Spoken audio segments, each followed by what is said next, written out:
A continuación, le voy a dar ya paso a Monse López. Monse es nuestra compañera experta y responsable de igualdad en ISTAS, donde nos va a orientar en el análisis de las cuestiones de género en los informes de sostenibilidad.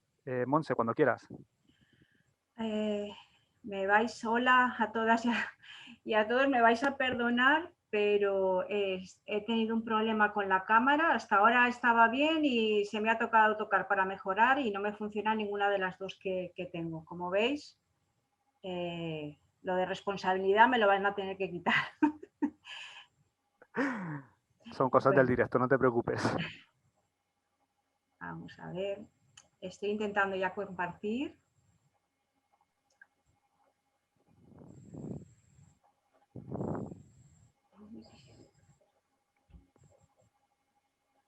A ver.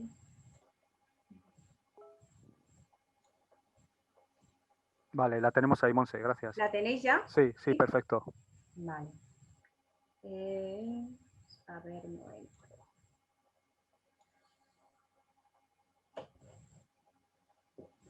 Vale. Bueno, como os decía, hola a todas y a todos. Bueno, ya estáis, ¿no?, en la última unidad ya del curso, con lo cual yo creo que ya tenéis una base bastante importante de lo que va el curso y de lo que queremos ir trabajando en los informes de sostenibilidad de las empresas. Está claro, y también os habéis dado ya cuenta de que tanto la normativa como los indicadores que se van trabajando hay una preocupación bastante importante por el abordaje de las desigualdades de género, ¿no? Sigue siendo una gran preocupación a todos los niveles, ¿no? Y es importante destacar que esa necesidad de incorporar la mirada de género en todos los ámbitos de las sociedades y de las empresas es una necesidad, pero también un imperativo legal, como habéis podido comprobar en el módulo 1, ¿no? Y máxime todavía cuando hay empresas y sociedades que asumen el compromiso de mejorar sus prácticas en materia de sostenibilidad y también desarrollar su actividad de una forma más o de una manera más responsable, ¿no?, debiendo incorporar la igualdad de oportunidades en los indicadores de sostenibilidad.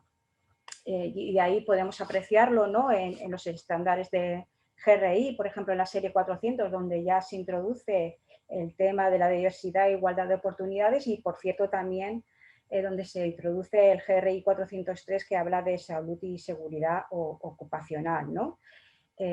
También los objetivos de desarrollo sostenible, los 17, ¿no?, también establecidos en la Agenda de 2030, es muy clara, ¿no?, que establece que el desarrollo sostenible no será posible sin igualdad de género. Sin embargo, en la práctica la desigualdad de género está presente en todas las dimensiones del desarrollo sostenible, ¿no? Os voy a hablar un poco de datos, unos resultados que nos muestra el informe desarrollado por ONU Mujeres, en el que como clave importante determina que las mujeres están por debajo de los hombres en todos los indicadores de desarrollo sostenible, ¿no? Por ejemplo, os comento algunos. En todo el planeta, las mujeres y niñas están sobrerepresentadas entre las personas que sobreviven en la pobreza. Pese a los últimos progresos, el acceso a una educación de calidad no es universal. En todo el mundo, 15 millones de niñas no tendrán oportunidades de aprender a leer y a escribir en comparación con los 10 millones de niños. O en casi 2/3 de los países, las mujeres tienen más probabilidades que los hombres de experimentar inseguridad alimentaria.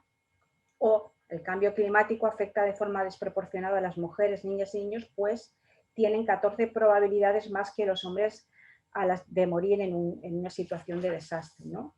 Y por último, a nivel mundial, la tasa de actividad de las mujeres es del 63%, mientras que la de los hombres es del 94%, ¿no? Y algo con lo que nos queda, que es bastante llamativo, ¿no?, es esta información que nos dice que la desigualdad de género es una amenaza para todos los objetivos de desarrollo sostenible, y que a este ritmo harán falta 257 años para lograr que las mujeres tengan las mismas oportunidades económicas que los hombres, ¿no?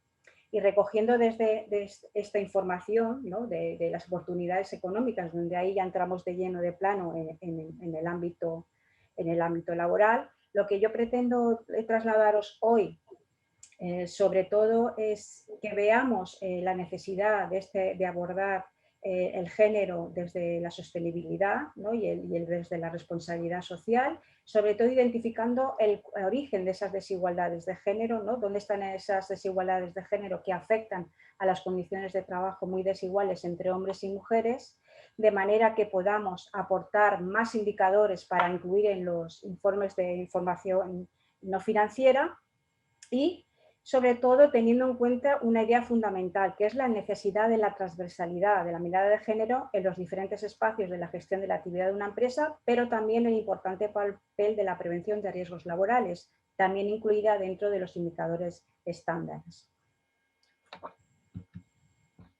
Bueno, pues vamos a ello.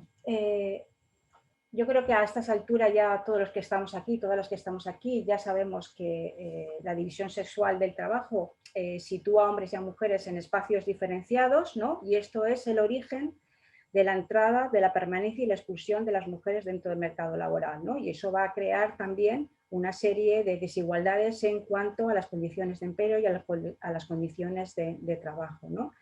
Entonces, es necesario también analizar un poco el papel que mujeres y hombres tenemos a la hora de esa división sexual del trabajo, ¿no? Tradicionalmente, el hombre está más situado en el espacio de lo público, en el trabajo remunerado, donde se le da mucho más importancia y mucho más valor y mucho más prioridad a esa actividad en lo público y en el trabajo remunerado, ¿no? Las mujeres tradicionalmente estamos más representadas en el trabajo doméstico familiar. Es cierto que también ya vamos incorporando ya hace años en el trabajo remunerado, pero con ciertas diferencias, ¿no? Pero el peso fundamental del trabajo doméstico familiar o el trabajo de cuidados que venimos también denominando últimamente, los siguen llevando las mujeres, ¿no?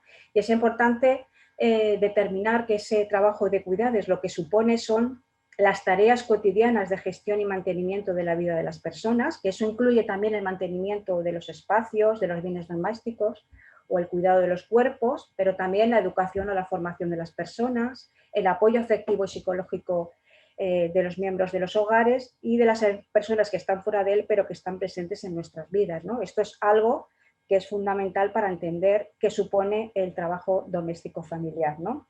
Aunque las estadísticas periódicas exploran poco, por no decir prácticamente nada, qué pasa con el tiempo en nuestra sociedad y en el trabajo remunerado, aún lo hace menos dentro del espacio doméstico familiar, ¿no? Según el Instituto Europeo para la Equidad de Género, antes del COVID-19, las mujeres de la Unión Europea dedicaban 13 horas semanales más que los hombres al trabajo doméstico, ¿no? Y a nivel de nuestro país, la Encuesta Nacional de Condiciones de Trabajo del 2015 nos decía que el porcentaje más alto de mujeres trabajadoras que dedicaban tiempo al cuidado y a educación de hijos eran de 4 horas diarias frente a las 2 horas de este tipo de cuidados que realizaban los hombres, ¿no?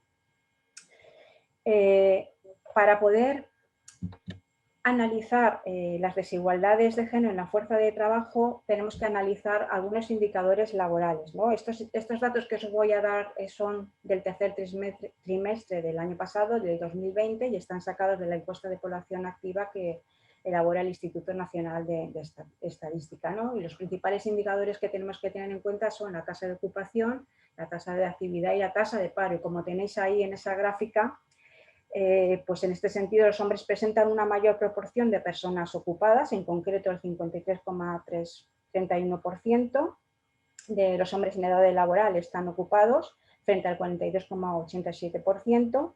La proporción de personas paradas es superior en 4 puntos para las mujeres, como tenéis ahí, y en cuanto a la tasa de actividad ocurre lo mismo, tiene mayor tasa de actividad los hombres que las mujeres, ¿no? A la vista de estos datos podríamos decir que las mujeres son el colectivo más castigado porque registran menos empleo y más inactividad, ¿no? Pero estas diferencias hay una evolución desigual si tenemos en cuenta la variable de edad, ¿no? Teniendo en cuenta la variable de sexo y edad, que parece no permanece igual. Es decir, a partir de los tramos de edad de 29 a 30 años se inicia una diferencia mayor y eso responde a la no entrada o incluso a la expulsión de las mujeres del mercado de trabajo cuando tienen criaturas, teniendo más dificultades para su regreso y, por tanto, mayor inactividad, ¿no? ¿Y esto a qué es debido? Que haya personas inactivas, más mujeres, y a qué es debido, ¿no? El motivo, tanto en hombres como mujeres, mayoritariamente es porque se está jubilado o porque todavía se está en las etapas educativas por enseñanza o por formación, pero existen también claras diferencias cuando hablamos del cuidado, ¿no? Cuando otras obligaciones familiares o personales o el cuidado de niños o de adultos enfermos se convierten en una causa o motivo de inactividad, son siempre las mujeres las que se encargan de estas situaciones y por lo tanto tienen más problemas para acceder al empleo, al trabajo. Bien, hemos visto un poco cuál es esa situación en cuanto al mercado de trabajo con esos indicadores laborales que veíamos anteriormente, que como os decía son peores indicadores para las mujeres, pero cuando encontramos un empleo, ¿no? Cuando accedemos a él, cuáles son nuestras condiciones, ¿no? Y aquí vemos que existen bastantes desigualdades en cuanto al tipo de contratación, el tipo de jornada, las retribuciones salariales y, por supuesto, también a las prestaciones sociales consecuentes, ¿no? Y hay que tener en cuenta también que hay en determinados sectores o empleos como de economía sumergida, en estos sectores la mujer también está mayor representada, al igual que en aquellos sectores que quedan un poco fuera de los estándares normales de trabajo, como puede ser el trabajo en el hogar, ¿no? Que es un sector feminizado, infravalorado y al margen de toda protección laboral posible, donde la presencia de mujeres es mayoritaria, ¿no? Entonces, para seguir dando un poco también datos de estos indicadores, voy a seguir también con la misma fuente que anteriormente, los datos de la EPA para el tercer trimestre, ¿no? Y estos datos también nos dicen que, por ejemplo, la contratación indefinida es visiblemente mayor entre los hombres que las mujeres, ¿no? Y en cuanto a la temporalidad, sí que es cierto que que afecta a ambos sexos, encontramos una mayor incidencia de contratos temporales en mujeres. Y luego, por ejemplo, hay situaciones como los contratos de duración indefinida discontinua que se dan en puestos ocupados mayormente por mujeres, al igual que los contratos de falsos autónomos también están muy concentrados en determinados sectores más feminizados, ¿no? Esto en cuanto a la relación laboral, en cuanto al tipo de jornada, ¿no? A las mujeres se nos penaliza por trabajar a jornada completa, ¿no? El principal motivo es que no se nos ofrece otro tipo de posibilidad, ¿no? Y tenemos que acceder necesariamente a trabajar jornada parcial, ¿no? Además, también es cierto que accedemos a este tipo de jornadas porque tenemos que compatibilizar nuestro trabajo con las obligaciones familiares y personales. En cuanto a las retribuciones salariales, también existen importantes diferencias, ¿no? Y os voy a dar datos de un estudio realizado por nuestro sindicato, por Comisiones Obreras, ¿no? Sobre datos del 2018, ¿no? Que nos decía que el salario medio anual masculino fue de 127,25% superior al femenino, que tendría que aumentar un 27,25% para poder equipararse, ¿no? O que las mujeres dejaron de percibir 5.726,30 euros anuales respecto a los hombres por trabajos iguales o de igual valor, ¿no? Y ahí es donde tenemos mayores problemas a nivel salarial, que sí que es cierto que incluso cuando estamos hablando de categorías profesionales idénticas o trabajos que parecen que ser idénticos, encontramos desigualdades por los sistemas de retribución arbitrarios que no están definidos, no están negociados o individualizados, ¿no? Encontramos incluso también pluses o primas o complementos o beneficios sociales, ¿no? Por ejemplo, también encontramos pluses, por ejemplo, debido a penosidad o peligrosidad en categorías profesionales idénticas que se les asignan a los hombres porque hacen tareas distintas, ¿no? Y entonces utilizan por ejemplo, equipos de trabajo que se suponen que tienen una mayor peligrosidad y se les facilita este tipo de pluses, de primas y de complementos, ¿no? Sin tener en cuenta, por ejemplo, que a lo mejor los trabajos que están realizando las compañeras de la misma categoría profesional pueden poner en peligro otras situaciones, ¿no? Quizás no ligadas a esos equipos de trabajo, pero sí, por ejemplo, al ritmo de trabajo, la repetitividad, etcétera, ¿no? Y ahí es donde podemos encontrar problemas. O cuando estamos hablando de complementos que son, por ejemplo, que se valora el presentismo, ¿no? Y teniendo en cuenta que a lo mejor las mujeres son las que menos pueden cumplir con estas situaciones por bajas maternales, por atender a los cuidados, a las labores del ámbito doméstico familiar, ¿no? Y ahí es donde pueden encontrar, a pesar sobre todo de la falta de valoración de los trabajos que pueden desarrollar las mujeres, ¿no? Un ejemplo de esta situación lo tenéis ahí, que me imagino que todas y todos ya conoceréis, ¿no? Una sentencia del Tribunal Supremo que confirma la discriminación salarial de las camareras de pisos en varios hoteles de Tenerife. En estos hoteles se pagaba un plus de productividad diferente a las camareras de piso, mujeres, y a los camareros de sala, mayoritariamente hombres, ¿no? Por este concepto ellas cobraban 139 euros, mientras que ellos 640 euros, a pesar de que las dos ocupaciones pertenecían a la misma categoría de convenio, ¿no? Claro, y otra de las cuestiones más precarias y que afectan también de forma mayoritaria están relacionadas con las prestaciones sociales, ¿no? El acceso, por ejemplo, a la prestación de la jubilación y a la prestación de desempleo, ¿no? Y en este sentido, claro, los menores salarios y las carreras de cotización menos estables que padecen las mujeres pues pueden estar posiblemente en el origen de estas desigualdades, ¿no?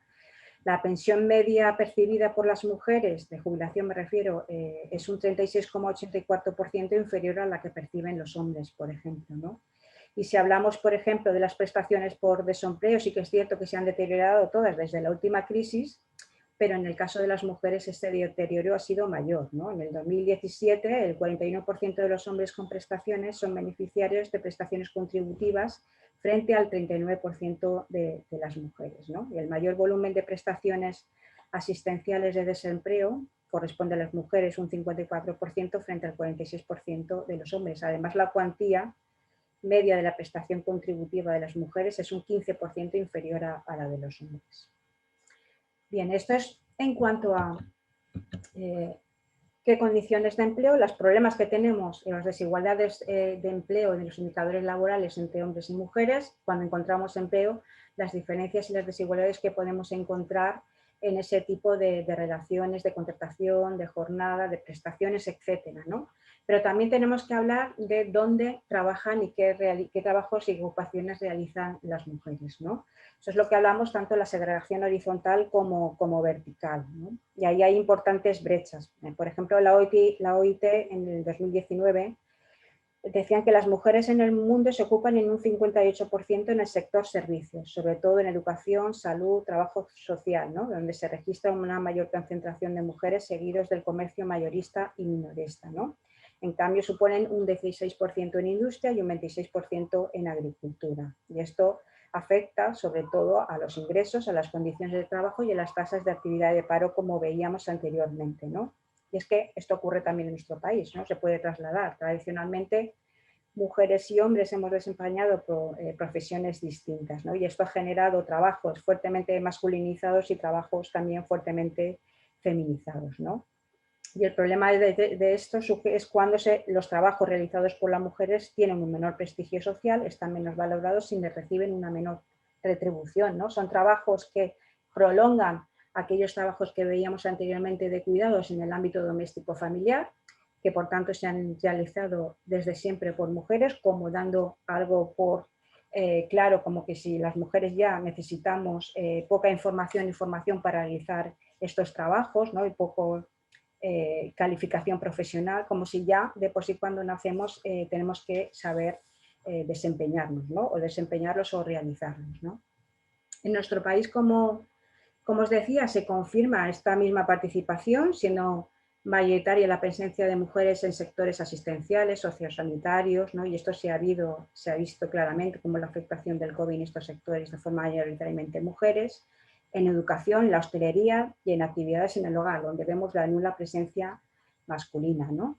Los sectores masculinizados por excelencia los encontramos en la industria y en el sector primario, en la agricultura, aunque sí que es cierto que en la industria manufacturera existen determinadas ramas de actividades, como la industria textil o la industria alimentaria, también con presencia mayoritaria femenina, ¿no?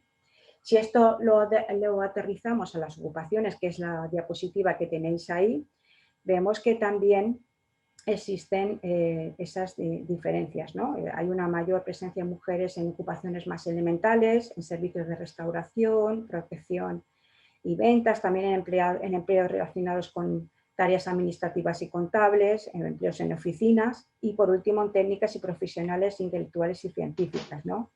En cambio, las ocupaciones artesanales y cualificadas relacionadas con la industria manufacturera y la construcción están fuertemente masculinizadas, al igual que las relacionadas con el ámbito agrario, ganadero y pesquero, ¿no? También hay que añadir a esta infravaloración las mayores dificultades que las mujeres tenemos para poder acceder a esos trabajos masculinizados y también a poder acceder a aquellas categorías profesionales de escalafón superior, ¿no? Como tenéis ahí, por ejemplo, los puestos de dirección y gerentes están doblemente representados los hombres a inferioridad de las mujeres, ¿no? Como tenéis ahí en directores gerentes. Según la OIT también, solo el 19% de los puestos directivos a escala mundial están ocupados por mujeres, ¿no? Menos del 5% de las empresas más importantes tienen a una mujer directora general y apenas el 13% de las compañías tiene un consejo directivo equilibrado desde el punto de vista de género, es decir, con presencia femenina, ¿no? Entre el 40 y el 60%. Bien, uno de los Objetivos de Desarrollo Sostenible, el 5, ¿no? Establece que hay lograr la igualdad entre los géneros y empoderar a todas las mujeres y a las niñas. ¿Cómo conseguimos esto? ¿No? ¿Cómo conseguimos desde el ámbito interno de la empresa, ¿no? Hay dos acciones fundamentales que nos van a ayudar, que van a ser mediante los planes de igualdad, que, como sabéis, vienen recogidos en la Ley de Igualdad Efectiva entre Hombres y Mujeres, donde ya es obligatorio a partir de empresas de más de 50 personas en plantilla, y garantizando, por otro lado, que todas las políticas de la empresa incluyan la dimensión de género y que la cultura empresarial fomente la igualdad y la integración, ¿no? Que esto ya también viene definido también en la misma igualdad. Estos serían dos aspectos claves, ¿no? Los planes de igualdad y la transversalización de género en todas aquellas acciones internas de la empresa, ¿no? Y concretando en acciones, ahí os he recogido algunas muy específicas de cómo conseguir todo esto, ¿no? Y que están relacionadas para conseguir pues, que las mujeres se encuentren en todas las niveles de categorías profesionales dentro de la empresa, se incluyan en los planes formativos, se incluye también esta variable en los sistemas de contratación, etcétera, ¿no? Entonces aquí tenéis algunos de los ejemplos, aumentando el número de mujeres en cada nivel y posición dentro de la empresa, especialmente en los puestos de responsabilidad y de alta dirección, elaborando un plan formativo en materia de género que incluya temáticas como los derechos humanos y la no discriminación y que llegue a todos los departamentos y puestos de la empresa, estableciendo políticas salariales que aseguren una igual retribución por igual trabajo, independientemente del género empleado, implementando un sistema de contratación y protección de empleo que integre la dimensión de género y formando el Departamento de Recursos Humanos y contratando a mujeres en situación de vulnerabilidad, implementando planes de conciliación dirigidos por igual a mujeres y hombres y ofreciendo medidas como servicios de guardería, jornada intensiva, horarios flexibles o teletrabajo, instaurando una política de tolerancia cero hacia cualquier forma de violencia en el entorno laboral que contemple los abusos verbales y físicos, respetando la dignidad de mujeres y niñas en todos los productos y servicios de la empresa y asegurando que los productos que se comercializan no refuerzan los estereotipos de género, ¿no? Estas serían acciones concretas para conseguir ese objetivo. Bien, veíamos anteriormente que también dentro de los indicadores estándar también encontrábamos la salud y la seguridad, ¿no? Y hay aspectos en los que necesariamente tenemos que valorar esa relación de sostenibilidad, de género también y desde el ámbito de la prevención, ¿no? Porque hay también posibilidades que nos brinda la gestión de la prevención de riesgos laborales para poder abordar todas estas desigualdades. Si os dais cuenta, todo lo que hasta ahora hemos hablado, pues el tema del salario que estaría incluido en el reconocimiento, incluso la posibilidad de acceso y de promoción profesional, las condiciones y la seguridad en el empleo, en las condiciones de trabajo, todos estos aspectos son también dimensiones de los factores psicosociales que dentro del ámbito de la prevención de riesgos laborales también se pueden abordar y, por supuesto, también dentro de las políticas de igualdad y, por tanto, también a diagnosticar, identificar y poner medidas preventivas de los de igualdad. Porque también existe una responsabilidad que es que las empresas deberán identificar y evaluar los riesgos presentes en los lugares de trabajo considerando la variable de género y adoptar las medidas que se consideren necesarias, ¿no? Porque también existen factores que podemos encontrar que influyan también en la generación de esas desigualdades, ¿no?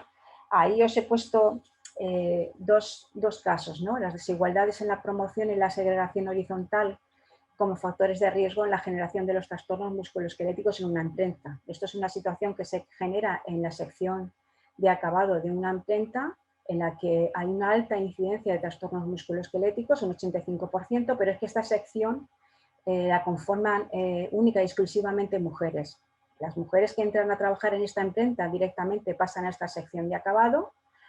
No tienen posibilidades de promoción, al igual que el resto de trabajadores hombres que van entrando y van promocionando y cambiando de las diferentes secciones de esta imprenta, ¿no? Entonces se produce una alta incidencia donde los factores de riesgo, aparte de la poca adaptación ergonómica de los equipos de trabajo y de las formas de trabajo, hay que tener en cuenta que estas mujeres se mantienen más tiempo, por no decir hasta que se jubilan, en esas condiciones de trabajo inadecuadas por esa falta de promoción, ¿no?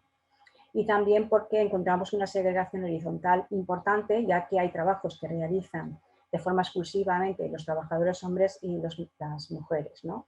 Y otro como es la falta de adaptación de los equipos de trabajo con consecuencias para la carrera profesional de una policía nacional, ¿no? Y esto es un testimonio de una trabajadora que nos cuenta que la pistola que manejan pesa y es de unas dimensiones grandes, está poco adaptada a las diferencias biológicas en cuanto a dimensiones de manos de las trabajadoras, por lo cuanto tienen problemas para poderles usar cuando sea necesario y eso también, por tanto, va a tener consecuencias en el desarrollo de su carrera profesional, ¿no? Entonces, todo esto es importante tenerlo en cuenta para poder luego fijar más indicadores o más variables a tener en cuenta a la hora de trabajar el género, ¿no? Con estos dos ejemplos también lo que tenemos que tener en cuenta a la hora de abordar esas desigualdades, independientemente de si lo estamos haciendo desde el ámbito de la sostenibilidad, independientemente de si estamos trabajando desde los planes de igualdad o del ámbito de la prevención, siempre que intentemos abordar las desigualdades de género vamos a tener que tener en cuenta estos tres puntos de vista de información, ¿no? El tipo de trabajo que desarrollan mujeres y hombres, cómo se desarrollan esas carreras profesionales, tener en cuenta que los factores de riesgo afectan de manera desigual a hombres y mujeres y que hay incluso factores de especial exclusividad a las mujeres y también la organización del tiempo de trabajo en cuanto que el trabajo no remunerado, el trabajo doméstico familiar representa mayoritariamente las mujeres y también hay que tener en cuenta para ver ese impacto diferencial. Bien, ¿cómo reportan todas estas informaciones? ¿Cómo las podemos encontrar en los análisis, ¿no? Haciendo un análisis de esos informes que veíamos de sostenibilidad, ¿no? Y de responsabilidad de las empresas, ¿no? Hay